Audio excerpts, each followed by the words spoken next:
Hoje, né, nosso penúltimo encontro da disciplina de matemática discreta. O semestre já está caminhando para os seus finalmente, né? Estamos a um passo, não do paraíso, como diria aquela canção da Blitz, mas a um passo de encerrar o semestre letivo. Lembrando que o próximo semestre letivo deve iniciar em março do ano que vem. Há uma expectativa de que o próximo semestre comece por volta do dia 14 de março, mas isso ainda vai ser confirmado pela reitoria da universidade, tá bom? Mas, de antemão, fiquem cientes de que o próximo semestre deve começar em março, ok? A data, a princípio, é o dia 14 de março, mas ainda vai ser confirmado isso.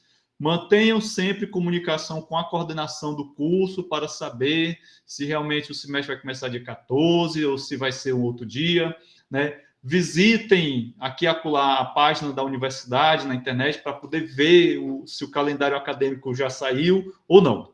Beleza? Bom, gente, então vamos para o nosso quiz de hoje. Nosso quiz de hoje já está também se aproximando do final do capítulo sobre pensamento quantitativo, certo? Então, no nosso segundo tempo, eu vou trabalhar com vocês a listinha de exercício que eu passei. Mas antes eu gostaria também de fazer alguns comentários, fazer algumas revisões dos assuntos que foram trabalhados nessa sessão do capítulo sobre pensamento quantitativo.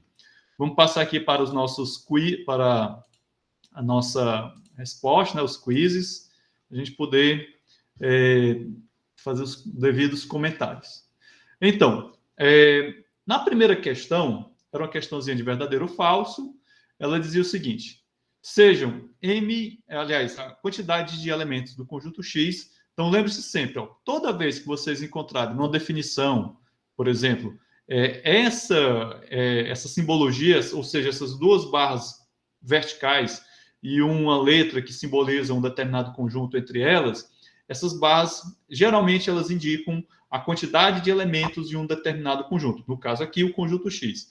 Então, o que é que nós temos aqui? Nós temos uma definição.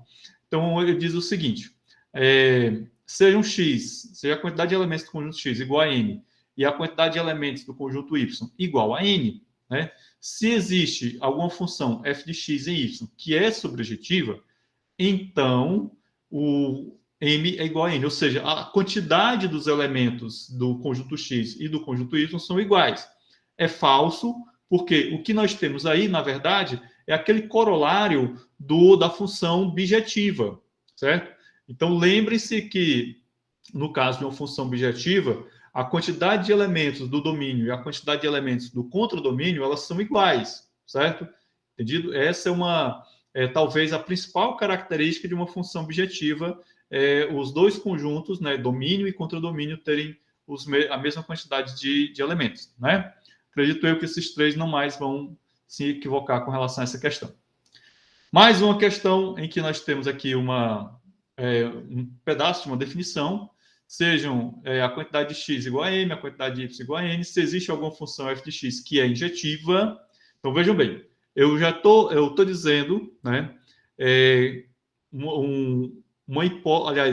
um antecedente para uma função injetiva, né? Então, se existe uma função f de x que é injetiva, então o que caracteriza uma função injetiva? A gente viu anteriormente que cada função, né, seja ela injetiva ou sobrejetiva, elas possuem algumas características, certo? No caso da função injetiva, é que m é menor ou igual a n, ou seja, a quantidade de elementos do domínio da função, ela é menor ou igual à quantidade de elementos do contradomínio. Não esqueçam jamais, em uma função injetiva, que é o caso da nossa questão, os elementos do domínio, eles vão estar associados a, no máximo, um elemento do contradomínio, certo? Entendido? Então, para cada elemento do domínio, nós vamos ter associado, no máximo, um elemento do contradomínio. Se essa função ela for bem definida, então, vejam bem, é uma outra propriedade de uma função, ela ser bem definida. Quando ela é bem definida, o que é que nós vamos ter? Que todos os elementos do domínio estão associados a pelo menos algum elemento do contradomínio, certo? Isso caracteriza uma função bem definida. Ou seja, pode ter situações em que algum elemento do domínio não esteja associado a algum elemento do contradomínio. Isso quer dizer que a função pode ser classificada como não sendo bem definida. Beleza? Então, isso é só uma breve revisão do que a gente já viu anteriormente lá no capítulo relacional. Do pensamento relacional, desculpa. Bom, para contar os elementos de um conjunto Y, encontre alguma objetiva f de x em y e conte x em vez de y. Verdadeiríssimo, certo? Então, nós temos aí praticamente um teorema, né? Onde, se você tem uma função objetiva e você tem dois conjuntos x e y, se você quer contar os elementos do conjunto y, no caso, os elementos do contradomínio, né? Você encontra uma função objetiva, né, de f de x e y, e aí você vai contar os elementos do x em vez do y. Beleza? Então, o verdadeiro, isso aqui foi comentado em algum dos vídeos lá que vocês devem ter assistido. Quando todos os elementos do domínio estão associados a algum elemento do contradomínio, temos uma função bem definida que eu acabei de falar para vocês.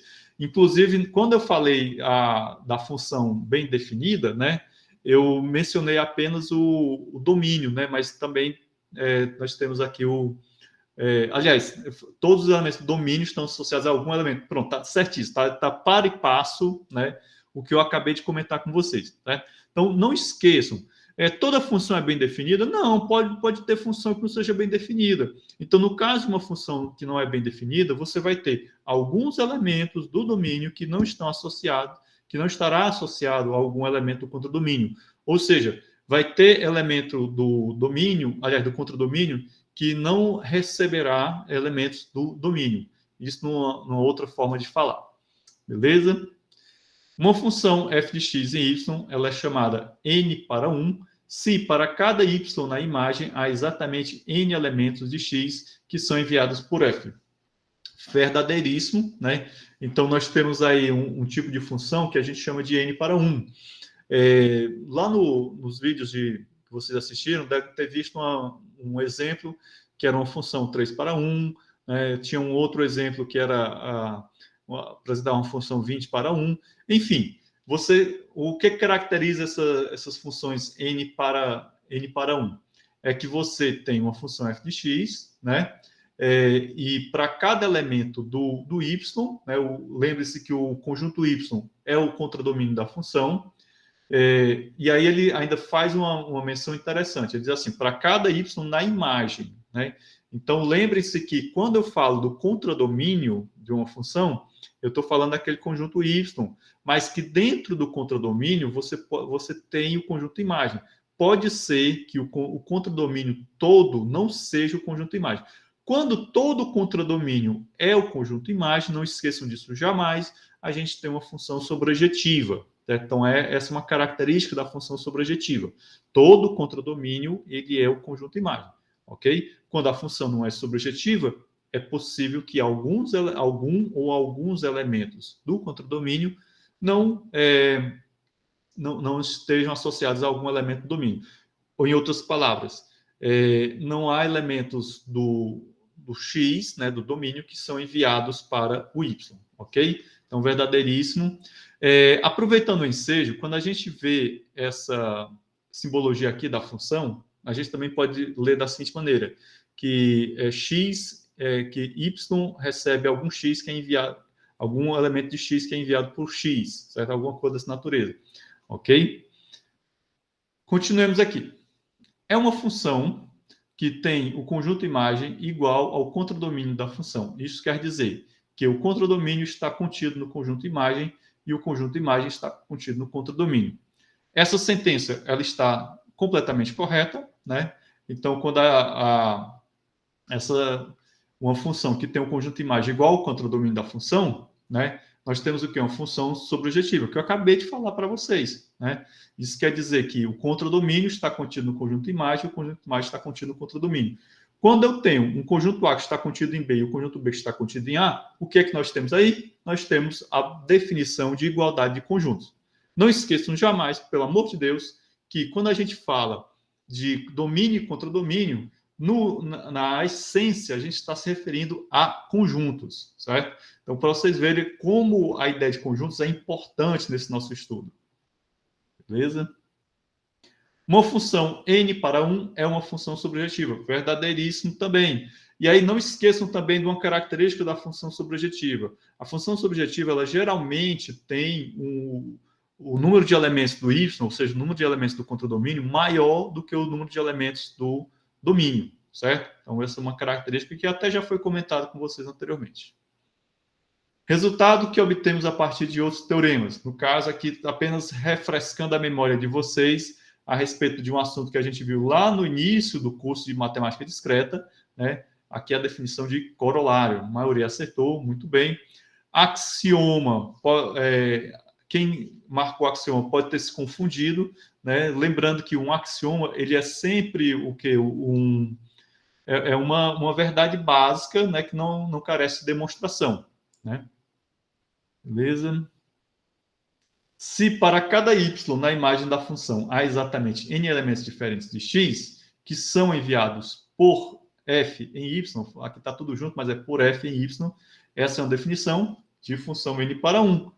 Definição essa que a gente viu ainda há pouco. Lembre-se que, no caso, a função é n para 1.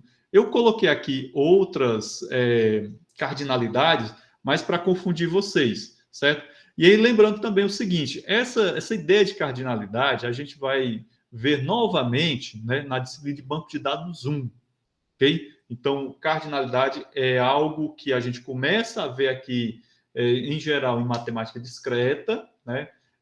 A ideia de cardinalidade, inclusive, vocês já viram muito provavelmente no ensino fundamental, mas vocês vão ver uma aplicação muito bacana dessa ideia lá na disciplina de banco de dados 1, quando vocês estiverem trabalhando com modelagem de banco de dados, quando vocês estiverem criando modelos de entidade de relacionamento para um banco de dados. Então, um relacionamento n para 1 é um tipo de relacionamento. Só que em banco de dados vocês terão relacionamentos n para 1, n para n, 1 para n e por aí vai, certo? Acho que são basicamente esses relacionamentos. Sejam a quantidade de x igual a p, a quantidade de y igual a q. Se existe uma função cifrão e n para 1, né, f de x em y, então o cifrão e o cerquilha correspondem a, nesse caso aqui, a uma função sobrejetiva, né? E no caso dessa função sobrejetiva, a quantidade de elementos do conjunto x pode ser calculada através do n vezes q, ou seja, esse n é um inteiro qualquer, né? Vezes a quantidade de elementos do conjunto do domínio, do contradomínio da função. Então, o que é que nós temos aqui? Nesse caso aqui, nessa alternativa, ele está simplesmente mostrando que se eu tenho uma função n para 1, né, e eu não sei a quantidade de elementos que tem no conjunto, no domínio da função, ou seja, no conjunto x, eu posso obter esse valor pegando esse n, que é que caracteriza a função, né? Vamos supor, uma função 3 para 1, né? Eu pego esse 3 e multiplico pela quantidade de elementos do contradomínio e vou obter a quantidade de elementos que tem no domínio da função. Beleza? Então, a partir dessa solução em forma fechada, nós também podemos obter, né, a quantidade de elementos do contradomínio. Se você tiver o n e tiver a quantidade de elementos do domínio, facilmente vocês obtêm a quantidade de elementos do contradomínio. Beleza? Bom, parar aqui a apresentação. Certo? Bem, gente, esse nosso quiz foi bastante simples. Acredito eu que muita gente não teve dificuldades, as notas estavam boas, né? Um resultado bem legal, ok? Já são 10h38, então a gente combina de voltar às 10h50, né? Então, ao invés de 10 minutinhos de intervalo, vamos ter hoje 12 minutinhos, beleza? Vou interromper aqui a gravação. Quem não tiver registrado a frequência agora, deixa para fazer no segundo tempo, certo? Então, 10h50 a gente está de volta. Interrompendo a gravação, dou 1, dou 2, dou 3.